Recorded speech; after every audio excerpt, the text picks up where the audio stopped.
ان انت حق الناس اللي نعم اللعيبه خارجه سريع حق الناس اللي توفت لازم هيجي ان شاء الله، بس لازم ادام المجلس الشعبي شغال فعلا بقوه، واحنا شفنا شاهدين على كده، والنيابه شغاله بقوه كبيره جدا، ووصلوا لادله حاجات كتيره جدا، فنخلي السكه ديت زي ما قال حسام يبقى ماشيه في طريقه والرياضه تمشي في اتجاه. انا بس عايز اقول نقطه، حصل الموقف دوت مع نادي الزمالك في ماتش الافريقي التونسي، وحصل ان الناس الا الناس اللي كانت موجوده والاعلام المصري، النادي الزمالك كان ممكن يحصل له مشكله كبيره لولا ان الاتحاد الافريقي وشهاده النادي الافريقي التونسي شاف الجهاز وشاف لعيبه نادي الزمالك خدوا موقف وكانوا وعرضوا نفسهم للخطر، فحصل ان الناس بعدت عن نادي الزمالك، يعني حتى القرارات اللي اتخذت عن نادي الزمالك اتخذت على الملعب، اتخذت على بعض الجماهير، مش كل الجماهير، لان برضه كان في نادي الزمالك كان بعض الجماهير كلها اللي هي موجوده في كل حته. نعم. واحنا زي ما متفقين احنا في وقت دلوقتي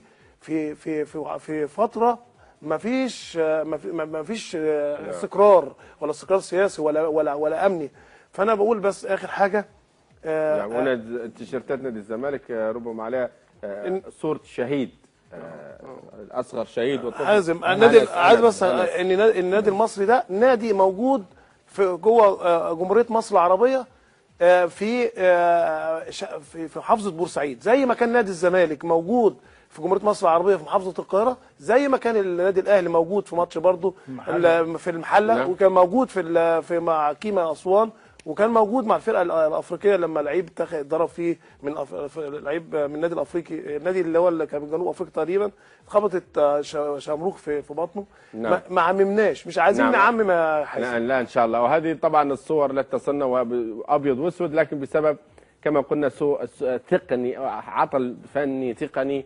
سيتم ايضا معالجته من المصدر من تنزانيا تحديدا. وهنا الطاقم التحكيم الاثيوبي واذا نود طبعا من مدير عام شركه رايت المسؤوله عن النقل هناك مصطفى جمعه ان يحل هذه المشكله والمعالجه ان شاء الله. نتابع صوره تذكاريه وجميله، والزمالك يرتدي التيشيرت عليه طبعا الشهيد، اصغر شهيد في من شهداء استاد بورسعيد، انس المشجع الاهلاوي.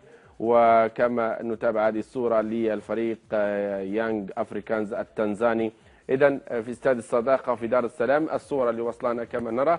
إذا توقعاتكم سريعة كابتن حازم؟ الملعب شكله حلو وكبير، فأعتقد ممكن يبقى فرصة الزمالك كويسة إن شاء الله بإذن الله. كابتن حسام؟ يعني أنا شايف إن الشوط الأولاني ممكن يبقى فيه تعادل. كابتن ابراهيم؟ في فرص أهداف في الشوط الأولاني أنا شايف، وممكن نادي الزمالك في الضغط بتاع الفريق التنزاني ممكن لو استغل الهفوات اللي بتحصل مع الفرق الافريقيه ونرى ظهرهم ممكن يخطف، وممكن العكس لو نادي الزمالك ما احترمش